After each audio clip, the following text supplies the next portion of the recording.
Flash బ్యాక్లో హీరోయిన్కి 84th time propose చేసేటప్పుడు హీరో, నేను నీకు 84th టైం ప్రపోజ్ చేస్తున్నాను, అలాగే 84th టైం ప్రామిస్ కూడా చేస్తున్నాను, నేను ఎప్పటికీ మోసం చేయను, అలాగే ఏ విషయంలో కూడా ఓడిపోవడానికి స్కోప్ కూడా ఇవ్వను, చావనైనా చస్తాను గాని నిన్ను బాధ పెట్టేలాగా ఎప్పుడు నడుచుకోను అని హీరో అంటారు.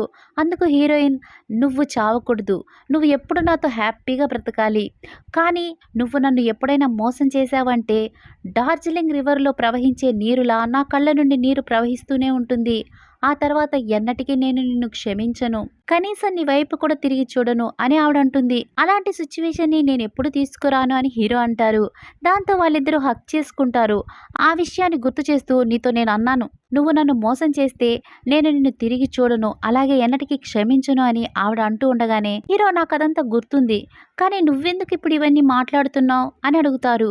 అందుకు ఆవిడ, ఏమీ లేదు, జస్ట్ నీకు ఒకసారి గుర్తు చేద్దామని అనుకున్నాను అని హీరోయిన్ అంటుంది. దాంతో హీరో, నీకు మళ్ళీ వేడి నీళ్ళు తీసుకొస్తాను అని అక్కడి నుండి వెళ్ళిపోతారు. ఆ సమయంలోనే డాక్టర్ ఆవిడకి మెసేజ్ చేస్తారు, మీకు abortion day after tomorrow plan చేశాము, మీరు ఫుడ్ విషయంలో జాగ్రత్తగా ఉండండి అని అడ్వైస్ చేయడానికి ఈ మెసేజ్ చేశాను అంటారు. దాంతో హీరోయిన్కి దుఃఖం తన్నుకుని వస్తుంది. మా చేతులారా నా కడుపులో పుట్టబోయే బిడ్డని నేనే చంపుకుంటున్నాను అని బోరును ఏడుస్తుంది. ఆ నెక్స్ట్ సీన్లో హీరో హీరోయిన్ కోసం యాపిల్ పీల్ చేస్తూ ఉంటారు. అప్పుడు ఆమె, మీరు ఆఫీస్లో ఏదైనా వర్క్ ఉంటే వెళ్ళి చూసుకోవచ్చు, 24 అవర్స్ నా పక్కనే ఉండి నన్ను గమనించాల్సిన అవసరం లేదు అని అంటారు. అందుకతను, ఈ ప్రపంచంలోనే నాకు అతి ముఖ్యమైన పని నిన్ను చక్కగా కాపాడడం, ఇంతకు మించిన సంతోషం నాకేముంటుంది చెప్పు అని అంటారు. ఆ సమయంలోనే హీరో వాళ్ళ పేరెంట్స్ ఆ అమ్మాయిని వెంట పెట్టుకొని వస్తారు. దాంతో హీరో, మీరు ఏం చేస్తున్నారు అని వాళ్ళని అడుగుతారు. అందుకు వాళ్ళ మదర్, షూయికి 2 డేస్గా స్టమక్లో ప్రాబ్లం ఉంది, సో తను మన ఇంట్లో ఉంటే నేను ఇంకాస్త కేర్ తీసుకుని చూసుకోవచ్చని ఇక్కడికి తీసుకొచ్చాను అని అంటారు. ఇంతలో హీరో, బయట వాళ్ళని నా ఇంట్లోకి రానివ్వడం నాకు ఇష్టం ఉండదు అని ఆ అమ్మాయి చేపట్టుకుని గెట్అవుట్ అని తోసేస్తూ ఉంటారు.